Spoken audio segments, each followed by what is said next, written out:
I am Wendy Schwartz, and this is my podcast for the Chemistry Waste Management Project. And I'm here interviewing my mother, who works at the local nuclear power plant at Palo Verde. Would you mind kind of describing what you do for your job? Yes, I train operators to operate the nuclear reactor. That means that you understand how the nuclear reactor works enough to explain it to people, which makes you perfect for this interview.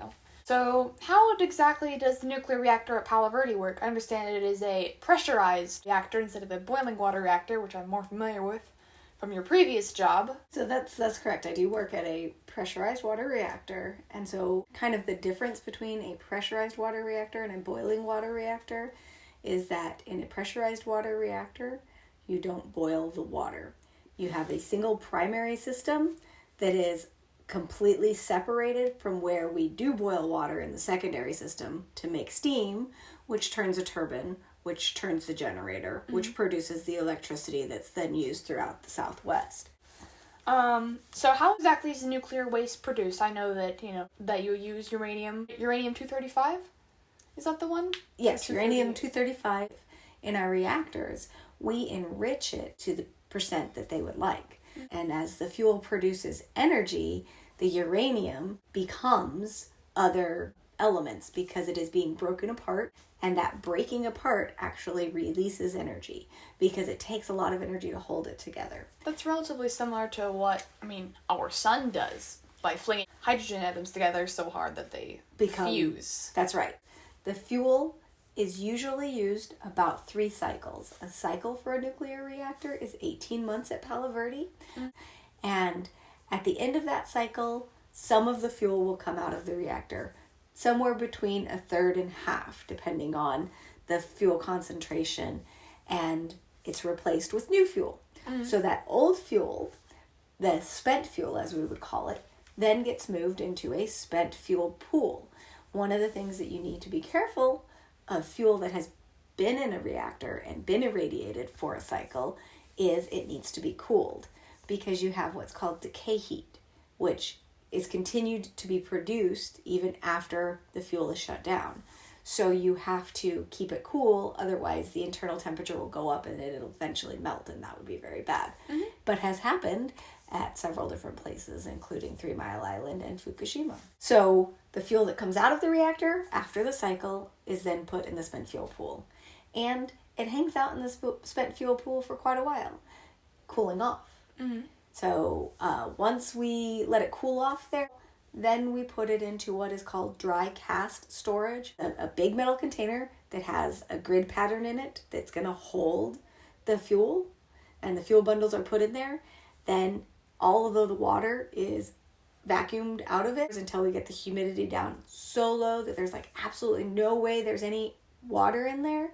And we weld it shut, and we put it into a giant concrete cask as well. And we put that cask out onto our ISFSI, which stands for Independent Spent Fuel Installation. So that's where the fuel goes to sit for hundreds of years and continue to cool. But at this point, it's cool enough that the ambient air, even in our hot desert with 120 degrees outside, is still enough to cool it so that it can't get to the temperatures where it would melt. Well, you've answered all my questions. No, you had some other questions. I know, but you answered half of them. We'll keep going. In that one thing. I got excited. I know you did. I like my job. I know you do. So that basically that answers what are the steps for disposing the waste at Palo Verde. You went through that. Yeah, I did.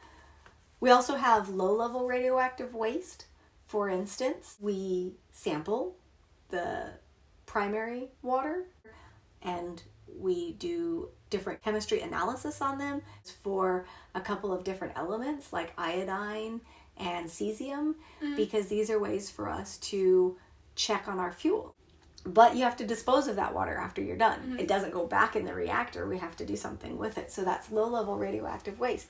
So we actually have the ability to put low-level radioactive waste in casks as well and store them on the ISFSI pad as well. Is this the same for all nuclear power plant? Not all, but do most of them have on-site storage? So for the highly radioactive materials, all power plants in the United States have on-site storage right now. But that's only the way the United States deals with it. France, on the other hand, deals with it in a different manner. Mm-hmm. France uses reprocessing. So the uranium in the spent fuel... I was wondering about that, because it's still radioactive, which means that you could do things with it to create, more power, possibly. That's right. So you could reprocess it, send it back through centrifuges and stuff like that to get out the usable part and refabricate it into pellets and reuse it. The United States doesn't do the reprocessing because they're worried about people siphoning off radioactive materials to make radioactive weapons. So the United States government, back in the 70s, passed laws that made it illegal to reprocess nuclear fuel from commercial nuclear reactors. But some of the uranium nowadays, because we've been reducing the stockpile of nuclear weapons, they've actually taken the uranium that was in the nuclear weapons and reprocessed it into fuel. And so some of our reactors are powered by American and Russian radioactive material from bombs. That's amazing to think about. Like, something that could have ended in so many lives and destroyed entire ecosystems is now being used to power homes. That's right. So how long, you mentioned the dry cask storage, people are storing stuff on site. How long does that take to fill up, and what would happen once it does? So right now, Palo Verde has been operating for almost 30 years. And one of the things is that the ISFSI pad that we currently have space for would not be filled up even if we get a license extension out 50 more years. You mentioned some possible alternatives to having a big place to kind of put it all. Where would that be? I remember talking to you yesterday, and Matthew mentioned putting it at the bottom of the ocean. Right. So I think that, my personal opinion, that the U.S. should look to reprocessing. And I mean, it's just sitting out there. Yes. And it's definitely something that other countries have shown is a viable process to utilize. How thick is the concrete in the dry cask storage? Is that where the concrete is? That's like super thick? No, the concrete in the dry cask storage isn't super thick. Our containment structure, Yes. which is the building that holds the reactor when it's at power, is super thick concrete, about 6 feet. We have to be able to contain the pressure if the reactor were to have a leak, and be able to contain it complete with it in this structure and have it be able to survive any kind of massive casualty. So, I was just going to ask, this seems like a little bit of an obvious question, but I have to ask, why is it important that the waste is disposed of in this manner, It's important that we don't just, go bury it in the backyard or in the White Tank Mountains, because it is radioactive waste, and it's highly radioactive. It's going to be that way for a long time.